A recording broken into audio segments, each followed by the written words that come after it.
ಇವತ್ತಿನ ನನ್ನ ವಿಡಿಯೋದಲ್ಲಿ ಈ ರೀತಿಯ ಒಂದು ರೀತಿ ಫ್ಯೂಷನ್ ಟೈಪ್ ಚಾಂದ್ಬಾಲಿಯ ಒಂದು ಕಲರಿಂಗ್ ವಿಡಿಯೋನ ನಾನು ಅಪ್ಲೋಡ್ ಮಾಡ್ತಾ ಇದ್ದೀನಿ. ಈ ಒಂದು ವಿಡಿಯೋ ನಿಮಗೆ ತುಂಬ ಇಷ್ಟ ಆಗೇ ಆಗುತ್ತೆ ಅಂತ ನಾನು ನಂಬಿದ್ದೀನಿ. ಯಾಕಂದರೆ ಈಗಾಗಲೇ ಶಾರ್ಟ್ಸಲ್ಲಿ ನೋಡಿರ್ತೀರ ನೀವು ಇದನ್ನು. ಈ ರೀತಿ ನಾನು ಈ ಒಂದು ಓಲೆಗಳನ್ನು ಮಾಡಿ ಬೇಕ್ ಕೂಡ ಮಾಡಿ ಆಗಿದೆ. ಬೇಕ್ ಮಾಡಿ ಆದಮೇಲೂ ಕಲರ್ ಯಾಕೆ ಹೀಗಿದೆ ಅಂತ ಅಂದ್ಕೋಬೇಡಿ. ಕೆಲವರು ಒಪಿನಿಯನ್ ಏನಪ್ಪ ಅಂತ ಹೇಳಿದ್ರೆ, ಕೆಲವೊಂದು ಮಣ್ಣು ಬೇಕ್ ಮಾಡಿ ತುಂಬ ಹೈ ಟೆಂಪ್ರೇಚರಲ್ಲಿ ಜಾಸ್ತಿ ಹೊತ್ತು ಇದ್ದರೆ ಅದು ಕಲರ್ ಬ್ಲ್ಯಾಕ್ ಆಗಿ ಮತ್ತೆ ಒಂದು ಸಾಯಿಲ್ ಕಲರ್ಗೆ ಟರ್ನ್ ಆಗುತ್ತೆ ಅಂತ ಹೇಳಿದ್ರು. ಸೊ ಹಂಗಾಗಿ ಇದು ತುಂಬ ಚೆನ್ನಾಗಿ ಬೇಕಾಗಿದೆ. ಈ ಒಂದು ಬೇಕಾಗಿರುವಂಥ ಇಯರಿಂಗ್ಸಿಗೆ ನಾನು ಫಸ್ಟು ಬೇಸ್ ಕೋಟಾಗಿ ಬ್ಲ್ಯಾಕ್ ಕಲರ್ನ ಹಾಕೋತಾ ಇದ್ದೀನಿ. ಈ ಒಂದು ಬ್ಲ್ಯಾಕ್ ಕಲರ್ ಬೇಸ್ ಕೋಟ್ ಕೊಡೋದು ತುಂಬ ಇಂಪಾರ್ಟೆಂಟು. ಅದು ತುಂಬ ಎಸೆನ್ಷಿಯಲ್ಲ, ಹಾಕಲೇಬೇಕಾ ಅಂತ ತುಂಬ ಜನ ಕಮೆಂಟ್ ಮಾಡಿ ಕೇಳ್ತಾ ಇರ್ತೀರ. ಹೌದು, ಬ್ಲ್ಯಾಕ್ ಕಲರ್ ಹಾಕಲೇಬೇಕು. ಅದರಿಂದ ಏನಾಗುತ್ತೆ ಅಂತ ಹೇಳಿದ್ರೆ, ಬೇರೆ ಕಲರ್ ನಾವು ಇದ್ರ ಮೇಲೆ ಏನೇ ಕೊಟ್ರೂ ಅದು ತುಂಬ ಚೆನ್ನಾಗಿ ಎನ್ಹ್ಯಾನ್ಸಿಂಗ್ ಆಗಿ ಕಾಣುತ್ತೆ. ಮತ್ತು ತುಂಬ ಚೆನ್ನಾಗಿ ಏನು ಹೇಳ್ತೀವಿ, ಕೂತ್ಕೊಳ್ಳುತ್ತೆ. ಕಲರು ತುಂಬ ಚೆನ್ನಾಗಿ ಕಾಣುತ್ತೆ. ಓವರಾಲ್ ಹೇಳಬೇಕು ಅಂತ ಹೇಳಿದ್ರೆ, ಬ್ಲ್ಯಾಕ್ ಕಲರ್ ಹಾಕಿದ್ರೆ ತುಂಬ ಚೆನ್ನಾಗಿ ನಮಗೆ ಹೆಲ್ಪ್ ಆಗುತ್ತೆ. ಕಲರಿಂಗ್ ಆಗಲಿ, ಡ್ಯೂರೇಷನ್ನು ತುಂಬ ಟೈಮ್ವರೆಗೆ ಕಲರು ತುಂಬ ಚೆನ್ನಾಗಿ ಕೂತ್ಕೊಳ್ಳುತ್ತೆ, ಡ್ಯೂರಬಲ್ ಆಗಿರುತ್ತೆ ಅಂತ ಹೇಳ್ಬೋದು. ಸೊ ಜೊತೆಗೆ ನೋಡೋದಕ್ಕೂ ತುಂಬ ಚೆನ್ನಾಗಿ ಕಾಣ್ತಾ ಇರುತ್ತೆ. ಬರೀ ಬ್ಲ್ಯಾಕ್ ಕಲರೇ ತುಂಬ ಚೆನ್ನಾಗಿ ಕಾಣ್ತಾ ಇದೆ.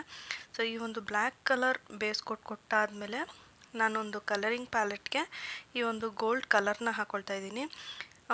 ನನ್ನ ಒಂದು ಮೆಥಡ್ ಇದು ನಿಮಗೆ ಹೇಳ್ತಾ ಇದ್ದೀನಿ. ಬರೀ ಗೋಲ್ಡ್ ಕಲರೇ ಹಾಕ್ಬೋದಾಗಿತ್ತು. ಬರೀ ಗೋಲ್ಡ್ ಕಲರ್ ಹಾಕಿದ್ರೂ ಚೆನ್ನಾಗಿರುತ್ತೆ. ಬಟ್ ನನಗೆ ಅದು ಮ್ಯಾಟ್ ಅಂತ ಅನ್ನಿಸ್ತು, ತುಂಬ ಪ್ಲೇನ್ ಅಂತ ಅನ್ನಿಸ್ತು. ಅದರಲ್ಲಿ ಏನೂ ಅಂತ ಸ್ಪೆಷಾಲಿಟಿ ಇದೆ ಅಂತ ಅನ್ನಿಸ್ಲಿಲ್ಲ. ಹಾಗಾಗಿ ನಾನು ಆ ಬ್ಲ್ಯಾಕ್ ಕಲರ್ಗೆ ಏನು ಮಾಡ್ತಾಯಿದ್ದೀನಿ ಅಂತ ಹೇಳಿದ್ರೆ, ಫೆವಿಕ್ರಿಲ್ ಅವ್ರದ್ದೇ ಗೋಲ್ಡ್ ಡಸ್ಟ್ ಸಿಗುತ್ತೆ ಅಂತ ಹೇಳಿದ್ರೆ, ಪೌಡರು, ಗೋಲ್ಡ್ ಕಲರ್ದು ಪೌಡರ್ ಸಿಗುತ್ತೆ. Even silver, copper, bronze colour ಅಂತ ಬೇರೆ ಬೇರೆ ವೇರಿಯಂಟ್ಸ್ ಕೂಡ ನಿಮಗೆ ಸಿಗುತ್ತೆ. ಬಟ್ ನನಗೆ ಗೋಲ್ಡ್ ಕಲರ್ ತುಂಬ ಇಷ್ಟ. ಸೊ ಹಾಗಾಗಿ ಈ ಒಂದು ಪ್ಲೇನ್ ಗೋಲ್ಡ್ ಕಲರ್ ಏನಿದೆ ಅದರೊಳಗಡೆಗೆ ನಾನು ಗೋಲ್ಡ್ ಡಸ್ಟ್ನ ಕೂಡ ಮಿಕ್ಸ್ ಮಾಡ್ಕೊತಾ ಇದ್ದೀನಿ, ಒಂದು ಚಿಟಿಕೆ ಆಗುವಷ್ಟು. ಇದನ್ನು ಮಿಕ್ಸ್ ಮಾಡುವಾಗಲೇ ನಿಮಗೆ ಡಿಫ್ರೆನ್ಸ್ ಗೊತ್ತಾಗ್ಬಿಡುತ್ತೆ. ಅಷ್ಟು ಒಂದು ರೀತಿ ಗ್ಲಾಸಿ ಶೈನಿ ಲುಕ್ ಕೊಡುತ್ತೆ. ಸೊ ಇದಕ್ಕೆ ನಾನು ಮೀಡಿಯಮ್ 1 ಮಿಕ್ಸ್ ಮಾಡ್ಕೊಳ್ತಾ ಇದ್ದೀನಿ. ನೀವು ಬೇಕು ಅಂತ ಹೇಳಿದ್ರೆ ಬರೀ ಒಂದು ಗೋಲ್ಡ್ ಡಸ್ಟ್ಗೆ ಮೀಡಿಯಮ್ 1 ಕೂಡ ಮಿಕ್ಸ್ ಮಾಡ್ಕೋಬೋದು. ನಾನು ಕಲರ್ ಮಾಡುವಾಗ ಒಂದು ರೀತಿ ಫ್ಲೆಕ್ಸಿಬಿಲಿಟಿ, ಅದನ್ನು ಕಲರ್ ಮಾಡುವಾಗ ನಮಗೆ ಒಂದು ರೀತಿ ಒಂದು ಎಫೆಕ್ಟ್ ಬರಬೇಕು ಅಂತ ಹೇಳಿದ್ರೆ ಈ ನಾನು ತೋರಿಸ್ತಿರೋಂಥ ಮೆಥಡ್ನ ಒಂದು ಸರಿ ಫಾಲೋ ಮಾಡಿ ನೋಡಿ. ನಿಜವಾಗ್ಲೂ ತುಂಬ ಚೆನ್ನಾಗಿ ಫಿನಿಶಿಂಗ್ ಬರುತ್ತೆ ಕಲರ್ದು. ಕೆಲವೊಬ್ಬರು ಕಲರಿಂಗ್ ಮಾಡೋದಕ್ಕೂ ಡೌಟ್ ಕೇಳ್ತಾ ಇರ್ತೀರ, ಯಾವ ರೀತಿ ಕಲರ್ ಮಾಡಬೇಕು, ಕಲರಿಂಗ್ ವಿಡಿಯೋಸ್ ಮಾಡಿ ಅಂತಲೂ ಕೇಳಿದ್ದೀರಾ. ಸೊ ಅವ್ರಿಗೋಸ್ಕರ ನಾನು ಈ ವಿಡಿಯೋನ ಹಾಕ್ತಾಯಿದ್ದೀನಿ. ಇದು ಜಸ್ಟ್ ಬೇಸಿಕ್ಸ್ ಅಂತ ಅಂದ್ಕೊಳ್ಳಿ. ಇನ್ನು ಬೇರೆ ಬೇರೆ ಮೆಥಡ್ಗಳೆಲ್ಲ ಇದೆ ಕಲರಿಂಗು. ಯಾವ್ಯಾವ ಕಲರ್ನ ಗೋಲ್ಡ್ ಡಸ್ಟ್ ಯೂಸ್ ಮಾಡ್ಕೊಂಡು ಮಾಡೋ ಕಲರ್ ಹೇಗೆ ಮಾಡ್ಬೋದು, ಅಕ್ರಿಲಿಕ್ ಕಲರ್ಸ್ನ ಯೂಸ್ ಮಾಡಿಕೊಂಡೆ ಡೈರೆಕ್ಟ್ ಹೇಗೆ ಮಾಡ್ಬೋದು, ಎಲ್ಲ ಬೇರೆ ಬೇರೆ ಮೆಥಡ್ಸ್ ಇದೆ. ಇದು ಒಂದು ಮೆಥಡ್ನ ನಾನು ಇವತ್ತು ತೋರಿಸ್ತಾ ಇದ್ದೀನಿ. ಈ ರೀತಿ ನಾವು ಮಿಕ್ಸ್ ಮಾಡ್ಕೊತಾ ಇದ್ದೀವಿ. ಇನ್ನೂ ಒಂದು ಮೆಥಡ್ ಏನಪ್ಪ ಅಂತ ಹೇಳಿದ್ರೆ, ಈ ಗೋಲ್ಡ್ಗೆ ನೀವು ಒಂದೇ ಒಂದು ಚಿಟಕಿ, ಒಂದು ಹನಿಯಷ್ಟು ಅಲ್ಲ, ಒಂದು ಹನಿಯಲ್ಲಿ 1/4 ಭಾಗ ಆಗುವಷ್ಟು ಬ್ಲ್ಯಾಕ್ ಕಲರ್ನ ಮಿಕ್ಸ್ ಮಾಡಿಕೊಂಡ್ರೆ ನಿಮಗೆ ಆ್ಯಂಟಿಕ್ ಗೋಲ್ಡ್ ಕಲರ್ ಬರುತ್ತೆ. ಹಾಗಾಗಿ ಈ ಒಂದು ಗೋಲ್ಡ್ ಕಲರ್ನ ನಾನು ಇಯರಿಂಗ್ಸ್ಗೆ ಸುತ್ತ ಈ ರೀತಿ ಕಲರ್ ಮಾಡ್ಕೊತಾ ಇದ್ದೀನಿ. ಇದು ಒಂದು ಕೋಟ್ ಕೊಟ್ಟರೆ ಆಗಲ್ಲ, ಇನ್ನೊಂದು ಸ್ವಲ್ಪ ಜಾಸ್ತಿ ಎಫೆಕ್ಟಿವ್ ಆಗಿ ಚೆನ್ನಾಗಿ ಕಾಣಬೇಕು ಅಂತ ಹೇಳಿದ್ರೆ, ಕಡಿಮೆ ಅಂತಂದರೆ ಒಂದು 3 ಕೋಟ್ ಆದರೂ ಕೊಡಬೇಕಾಗತ್ತೆ. ಹಾಗಾಗಿ ನಾನು ಈಗ ಒಂದೊಂದೇ ಕೋಟ್ ಕೊಟ್ಕೊಳ್ತಾ ಹೋಗ್ತಿದ್ದೀನಿ. ಒಂದು ಕಡೆ ಸೈಡಲ್ಲಿ ಅದು ಡ್ರೈ ಆಗ್ತಾ ಇದ್ದಂಗೆ ಇನ್ನೊಂದು ಸೈಡಲ್ಲಿ ನಾನು ಕಲರ್ ಮಾಡಿಕೊಂಡ್ರೆ ಫುಲ್ ಕಲರ್ ಮಾಡಿ ಮತ್ತೆ ರಿಟರ್ನ್ ಅದೇ ಜಾಗಕ್ಕೆ ಬರೋ ಅಷ್ಟೊತ್ತಿಗೆಲ್ಲ ಡ್ರೈ ಆಗಿರುತ್ತೆ. 2 ಕೋಟು 3 ಕೋಟು ಆರಾಮಾಗಿ ಕೊಟ್ಕೋಬೋದು. ಸೊ ಈ ಒಂದು ಮೆಥಡಲ್ಲಿ ನಾನು ಸ್ಟಡ್ಗೆ ಮಾತ್ರ ನಾನು ಗೋಲ್ಡ್ ಕಲರ್ನ ಅಪ್ಲೈ ಮಾಡ್ಕೊಂಡಿದ್ದೀನಿ. ಈಗ ನಾನು ಕೆಳಗಡೆ ಆ ಒಂದು ಹ್ಯಾಂಗರ್ ಏನಿದೆ ಡ್ಯಾಂಗ್ಲರು, ಅದಕ್ಕೆ ನಾನು 2 ಬೆರಳುಗಳ ಮಧ್ಯ ನಾನು ಏನು ಕಲರ್ನ ಮಿಕ್ಸ್ ಮಾಡ್ಕೊಂಡಿದ್ದೆ ಅದನ್ನು ಈ ರೀತಿ ಟಿಪ್ಪಲ್ಲಿ ಹಾಕ್ಕೊಂಡು ಹೆಬ್ಬೆರಳಲ್ಲಿ ಉಜ್ಜಿಬಿಟ್ಟು, ಒಂದು ತುಂಬ ಸಾಫ್ಟ್ ಇತ್ತು, ತುಂಬ ತೆಳ್ಳಗಿದೆ ಅಂತ ಹೇಳಿದ್ರೆ ಆ ಟೆಂಪ್ರೇಚರ್ಗೆ ಆ ಮಾಯಿಶ್ಚರು ಎವಾಪ್ರೇಟ್ ಆಗಿಬಿಡುತ್ತೆ. ಸೊ ಎಷ್ಟು ಅಂಟಿಸೋದಕ್ಕೆ ಅಥವಾ ಅದು ಕಲರ್ ಹೋಗಿ ನೀಟಾಗಿ ಅದ್ರ ಮೇಲೆ ಸ್ಟಿಕ್ ಆಗೋದಕ್ಕೆ ಯಾವ ರೀತಿ ಬೇಕು ಆ ರೀತಿ ಈ ಕಡೆ ಫುಲ್ ತೆಳ್ಳಗಿರಬಾರ್ದು, ಈ ಕಡೆ ತುಂಬ ಗಟ್ಟಿನೂ ಇರಬಾರ್ದು. ಆ ಥರ ಇರುವಾಗ ಬೆರಳಲ್ಲಿ ನಾವು ಈ ರೀತಿ ಡ್ಯಾಬಿಂಗ್ ಮಾಡ್ಕೋಬೋದು. ನೀವು ಬ್ರಷ್ ಯೂಸ್ ಮಾಡ್ಬೋದಲ್ಲ ಅಂತ ಕೇಳ್ಬೋದು. ಬ್ರಷ್ ಯೂಸ್ ಮಾಡಿದ್ರೆ ಏನಾಗುತ್ತೆ ಅಂತ ಹೇಳಿದ್ರೆ ಈ ಎಫೆಕ್ಟ್ ಬರಲ್ಲ, ಸೊ ಡೀಟೇಲಿಂಗ್ ಬರಲ್ಲ ನಮಗೆ. ಕೆಳಗಡೆ ತುಂಬ ಡಿಸೈನ್ಸ್ ಇದೆ, ತುಂಬ ಮೈನ್ಯೂಟ್ ಡಿಸೈನ್ಸ್ ಇದೆ. ಆ ಮೈನ್ಯೂಟ್ ಡಿಸೈನ್ಸ್ ಎಲ್ಲ ಏನಾಗುತ್ತೆ ಅಂತ ಹೇಳಿದ್ರೆ ಕವರ್ ಆಗಿಬಿಡುತ್ತೆ. ಹಾಗಾಗಿ ಈ ಒಂದು ಡ್ಯಾಬಿಂಗ್ ಟೆಕ್ನಿಕ್ ಏನಿದೆ, ಬೆರಳಲ್ಲಿ ಈ ರೀತಿ ಡ್ಯಾಬ್ ಮಾಡೋವಂಥ ಟೆಕ್ನಿಕ್ಕು ತುಂಬ ಚೆನ್ನಾಗಿ ಕಲರು ಕೂತ್ಕೊಳ್ಳುತ್ತೆ. ಇಲ್ಲೂ ಅಷ್ಟೇ ಒಂದೇ ಕೋಟಿಂಗಿಗೆ ನಾವು ಗೋಲ್ಡ್ ಕಲರ್ನ ಹಾಕಿದಾಗ ಏನಾಗುತ್ತೆ ಅಂತ ಹೇಳಿದ್ರೆ ಹಿಂದೆ ನಾವು ಏನು ಬೇಸ್ ಕೋಟ್ ಕೊಟ್ಟಿದ್ದೀವಿ ಬ್ಲ್ಯಾಕ್ ಕಲರ್ದು ಅದು ಕಾಣುತ್ತೆ, ಆ ಗೋಲ್ಡಿಂದ ಆಚೆಗೆ ನಮಗೆ ಕಾಣುತ್ತೆ. ಹಾಗಾಗಿ ಇದಕ್ಕೂ ಅಷ್ಟೇ 2 ರಿಂದ 3 ನಿಮಗೆ ಅದು ಸ್ಯಾಟಿಸ್ಫ್ಯಾಕ್ಷನ್ ಇಲ್ಲ ಅಂತ ಹೇಳಿದ್ರೆ ನಿಯರ್ಲಿ 5 ಕೋಟ್ವರೆಗೂ ಈ ರೀತಿ ಡ್ಯಾಬಿಂಗ್ ಟೆಕ್ನಿಕ್ ಮೂಲಕ ನೀವು ಕಲರ್ ಮಾಡ್ಕೋಬೋದು. ಬರೀ ಇದು ಗೋಲ್ಡ್ ಕಲರ್ಗೆ ಮಾತ್ರ ಅಲ್ಲ, ಸಿಲ್ವರ್ಗೂ ಅಪ್ಲೈ ಆಗುತ್ತೆ. ಸಿಲ್ವರ್ಗೂ ನೀವು ಅದೇ ರೀತಿಯೇ ಮಾಡ್ಕೋಬೋದು. ಈಗ ನೀವು ನೋಡ್ತಿರ್ಬೋದು ನಾ ಡ್ಯಾಬ್ ಮಾಡ್ಕೊಂಡು ಆಗಿದೆ ಕೆಳಗಡೆ ಹ್ಯಾಂಗಿಂಗ್ಸ್ಗೂ ಮೇಲ್ಗಡೆ ಸ್ಟಡ್ಗೂ. ಈಗ ಸುತ್ತ ಏನು ಸ್ಟಡ್ ಸುತ್ತ ಇದ್ದಂಥ ಜಾಗಕ್ಕೂ ನಾನು ನಿಧಾನಕ್ಕೆ ಕಲರ್ ಮಾಡ್ಕೊಳ್ತಾ ಇದ್ದೀನಿ. ಸೊ ಹಿಂದೆ ಅದು ಇನ್ಕಂಪ್ಲೀಟಾಗಿ ಕಾಣಬಾರ್ದು, ಅದಕ್ಕೂ ಕೂಡ ನಾನು ಗೋಲ್ಡ್ ಕಲರ್ನ ಅಪ್ಲೈ ಮಾಡ್ಕೋತಾ ಇದ್ದೀನಿ.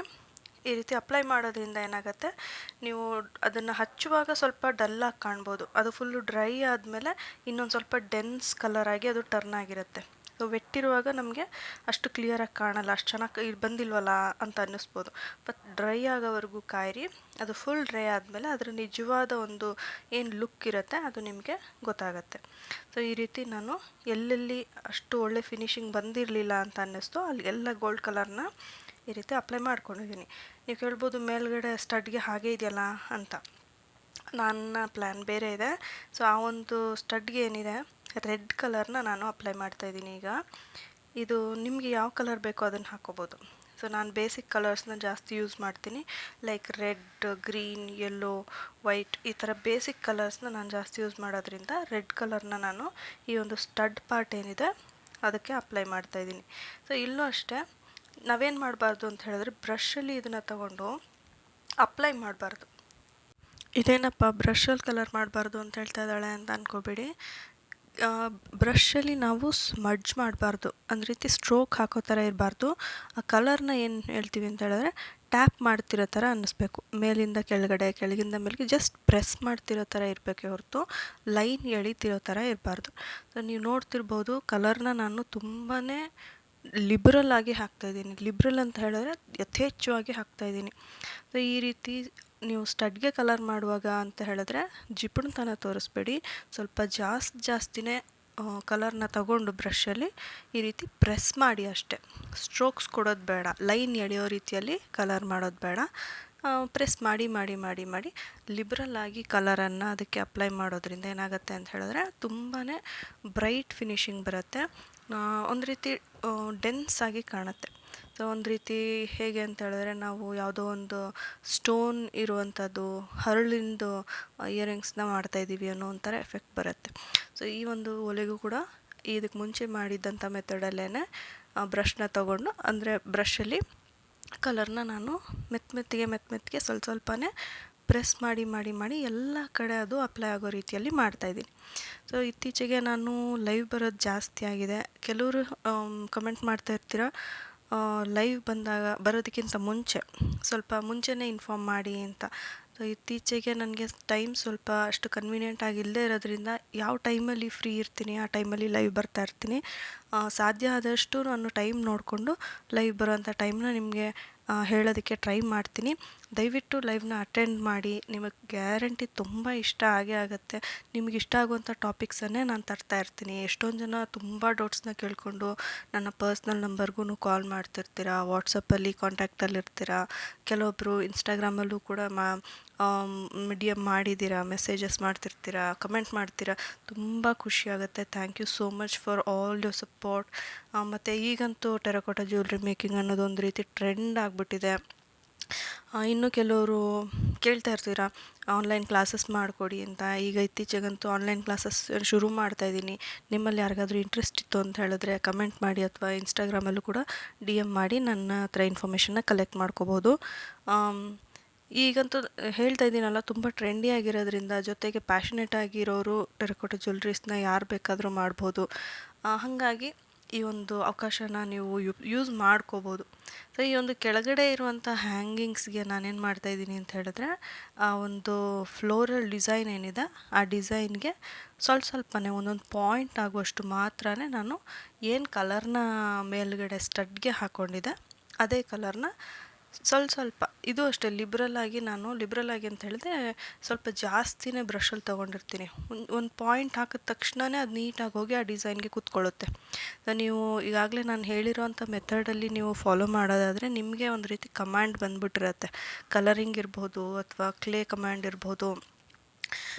ಬೇಸಿಕ್ ನಾಲೆಡ್ಜ್ ತುಂಬ ಇಂಪಾರ್ಟೆಂಟು. ಇನ್ನು ಕೆಲವ್ರು ಏನು ಮಾಡ್ತಾ ಇರ್ತಾರೆ ಅಂತ ಹೇಳಿದ್ರೆ ನನಗೆ ಮೆಸೇಜ್ ಮಾಡ್ತಾರೆ, ಮೇಡಮ್ ನಾನು ಜ್ಯುವೆಲ್ರಿ ಮಾಡಿರ್ತೀನಿ, ಅದು ಸೀಳ್ ಬಿಟ್ಬಿಟ್ಟಿದೆ, ಸ್ಪ್ಲಿಟ್ ಆಗಿಬಿಡ್ತು, ಬೇಕ್ ಮಾಡುವಾಗ ಒಡೆದೋಯ್ತು. ಏನಕ್ಕೆ ಹಾಗಾಗತ್ತೆ ಅಂತ ಹೇಳಿದ್ರೆ, ಒಂದು ನೀವು ಕ್ಲೇನ ಕರೆಕ್ಟ್ ಕನ್ಸಿಸ್ಟೆನ್ಸಿಯಲ್ಲಿ ಇಟ್ಕೊಂಡಿರಲ್ಲ. ಕರೆಕ್ಟ್ ಕನ್ಸಿಸ್ಟೆನ್ಸಿ ಅಂದರೆ ಈ ಕಡೆ ತುಂಬ ಗಟ್ಟಿ ಇರಬಾರ್ದು ಅಥವಾ ಈ ಕಡೆ ತುಂಬ ತೆಳುಗೂ ಇರಬಾರ್ದು. ಸೊ ಆಗ ಅದು ಚೆನ್ನಾಗಿ ಬರುತ್ತೆ. ಸೊ ಇದ್ರ ಬಗ್ಗೆ ಇನ್ನೂ ಹೆಚ್ಚಿನ ಮಾಹಿತಿನ ನಾನು ಡೀಟೇಲ್ ವೀಡಿಯೋಸಲ್ಲಿ ಹಾಕ್ತೀನಿ. ಸೊ ಈಗ ಒಂದು ಏನು ಇಯರಿಂಗ್ಸ್ ಇತ್ತು ಅದು ರೆಡಿಯಾಗಿದೆ. ಹೇಗಿದೆ ಅಂತ ನನಗೆ ಕಮೆಂಟ್ ಮಾಡಿ ತಿಳಿಸಿ. ಹೀಗೆ ನನಗೆ ಸಪೋರ್ಟ್ ಮಾಡ್ತಾಯಿರಿ. ಚಾನಲ್ಗೆ ಸಬ್ಸ್ಕ್ರೈಬ್ ಆಗಿಲ್ಲ ಅಂತ ಹೇಳಿದ್ರೆ ಈಗಲೇ ಸಬ್ಸ್ಕ್ರೈಬ್ ಆಗಿ, ಲೈಕ್, ಶೇರ್ ಮತ್ತು ಕಮೆಂಟ್ ಮಾಡಿ. Thanks for watching.